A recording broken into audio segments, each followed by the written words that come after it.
Okay, this is just a follow-up on the potato salad recipe. I'm going to have a little bit more because it is very delicious, but that's not the main follow-up. So I used a half a teaspoon of horseradish in this, and you can barely taste it. So I will add more to it because I think it's a really nice little complement to it.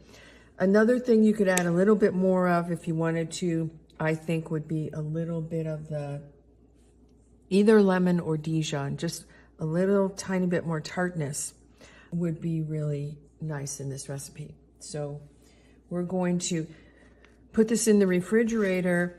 The other thing with this is you want it to be eaten pretty quickly because you have the avocado.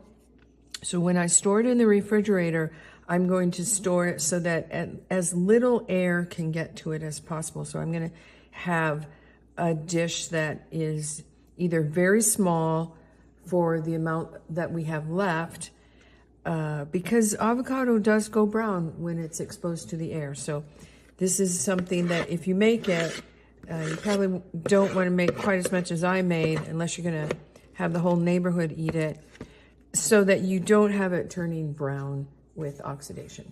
Okay, that's the only other thing with this recipe.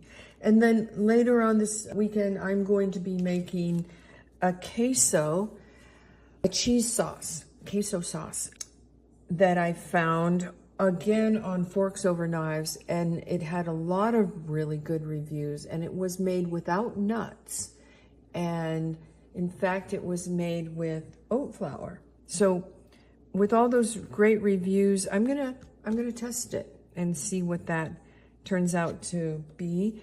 And the third thing I'm gonna make this weekend, I think I told you at the beginning, are the carrot hot dogs. That's gonna be interesting, but I tell you, I probably wouldn't do it except that it had so many great reviews, and I have always wondered about them, you know, making something like that.